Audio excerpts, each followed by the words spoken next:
جو نفرت اور تقسیم کی سیاست کر رہے ہیں وہ پاکستان کو نقصان پہنچا رہے ہیں.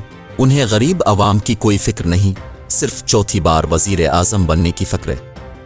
چیئرمین پیپلز پارٹی کا کہنا تھا جب بھی یہ شخص اب پر مسلط کیا گیا نقصان پاکستان کے عوام کا ہوا. یہ وہ شیر ہے جو عوام کا خون چوستا ہے. الیکشن میں صرف نون لیگ اور پیپلز پارٹی ایک دوسرے کا مقابلہ کر رہی ہیں. ہم اسے چوتھی بار وزیر اعظم بننے نہیں دیں گے اور اس کا راستہ روکیں گے.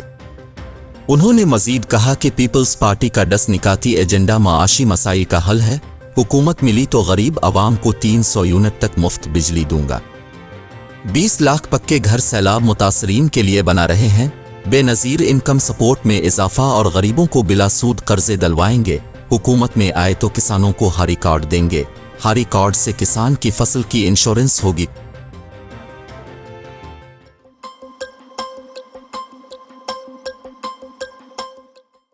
ملک بھر میں سونے کی فی تولہ قیمت میں 2000 روپے کی کمی ہوئی ہے. الپاکستان جیمز اینڈ جیولرز ایسوسی ایشن کے مطابق ایک تولہ سونا 2,15,300 روپے کا ہو گیا.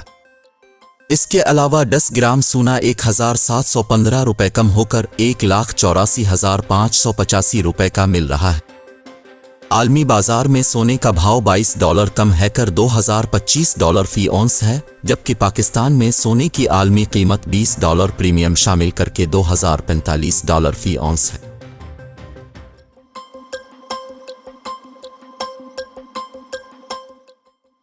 پشاور ہائی کورٹ نے پی ٹی آئی رہنما مراد سعید کے کاغذات نامزدگی سے متعلق درخواست پر فیصلہ محفوظ کر لیا.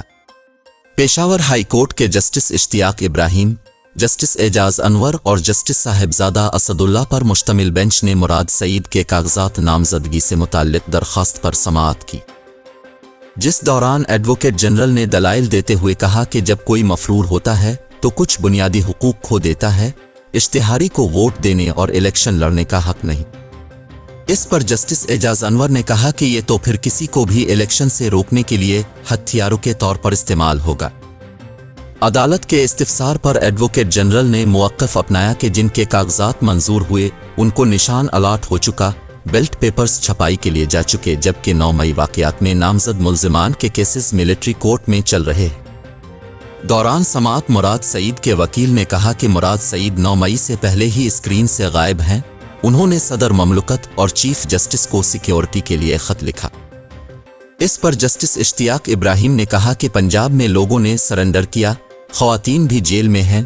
جج کے ریمارکس پر مراد سعید کے وکیل نے کہا کہ میرے موکل کے خلاف کوئی اعتراض نہیں تھا، میرے موکل کے صرف مفرور ہونے پر کاغذات نامزدگی مسترد ہوئے. جسٹس اشتیاق ابراہیم نے سوال اٹھایا کہ ٹربیونل نے کتنے مفرور امیدواروں کے کاغذات مسترد کیے. عدالت کے استفسار پر الیکشن کمیشن کے وکیل نے بتایا کہ جتنا مجھے پتہ ہے مراد سعید کے کاغذات مسترد کیے. بعد ازاں دلائل مکمل ہونے پر عدالت نے مراد سعید کی درخواست پر فیصلہ محفوظ کر لیا.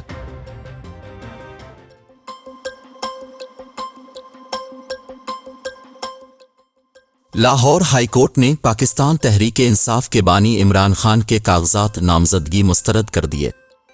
جسٹس علی باقر نجفی کی سربراہی میں 3 رکنی بینچ نے سماعت کی. لاہور ہائی کورٹ نے ریٹرننگ آفیسر RO اور اپلیٹ ٹربیونل کا فیصلہ برقرار رکھنے کا حکم دیا ہے اور ان کا کاغذات نامزدگی مسترد کر دیے. عمران خان نے درخواست میں موقف اپنایا تھا کہ ریٹرننگ آفیسر اور اپلیٹ ٹربیونل نے حقائق کے برعکس کاغذات نامزدگی مسترد کیے، لہٰذا عدالت اپلیٹ ٹریبونل اور ریٹرننگ آفیسر کا فیصلہ کالعدم قرار دے کر الیکشن لڑنے کی اجازت دے. خیال رہے کہ عمران خان کے لاہور اور میاں والی سے الیکشن لڑنے کے لیے اپیل کی تھی. RO اور اپلیٹ ٹربیونل نے NA 122 اور NA 89 سے ان کے کاغذات نامزدگی مسترد کیے تھے.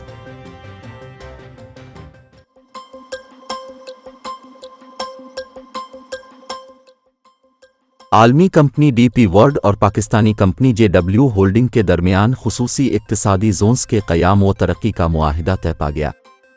نگران وزیر تجارت گوہر اعجاز کا کہنا ہے کہ معاہدے کے تحت خصوصی اقتصادی زونز کی ترقی پر کام کیا جائے گا.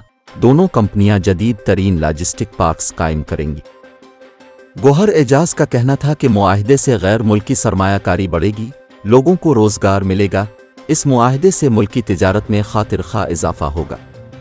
نگران وزیر تجارت کے مطابق نگران وزیر اعظم کی موجودگی میں ڈیوس میں معاہدے پر دستخط کیے گئے۔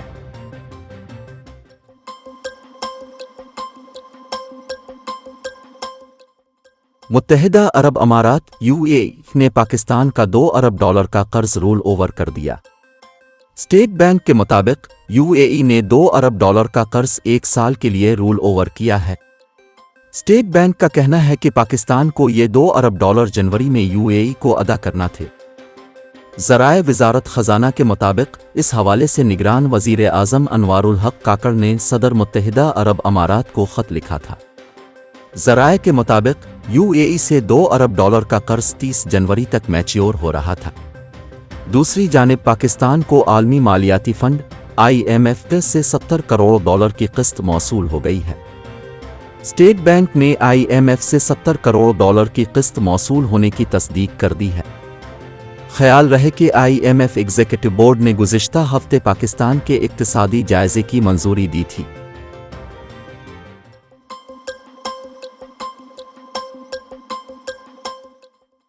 پاکستان کو عالمی مالیاتی فنڈ IMF سے $70 کروڑ کی قسط موصول ہو گئی ہے۔ اسٹیٹ بینک نے IMF سے $70 کروڑ کی قسط موصول ہونے کی تصدیق کر دی ہے۔ خیال رہے کہ IMF ایگزیکٹو بورڈ نے گزشتہ ہفتے پاکستان کے اقتصادی جائزے کی منظوری دی تھی۔ تازہ قسط ملنے کے بعد پاکستان کو جاری کردہ رقم $1.9 ارب ہو گئی ہے۔ آخری اقتصادی جائزے کے بعد پاکستان کو مزید $1.1 ارب ملیں گے۔ دوسری جانب متحدہ عرب امارات UAE نے پاکستان کا $2 ارب کا قرض رول اوور کر دیا ہے۔ اسٹیٹ بینک کے مطابق UAE نے $2 ارب کا قرض 1 سال کے لیے رول اوور کیا ہے۔ پاکستان کو یہ $2 ارب جنوری میں UAE کو ادا کرنا تھے۔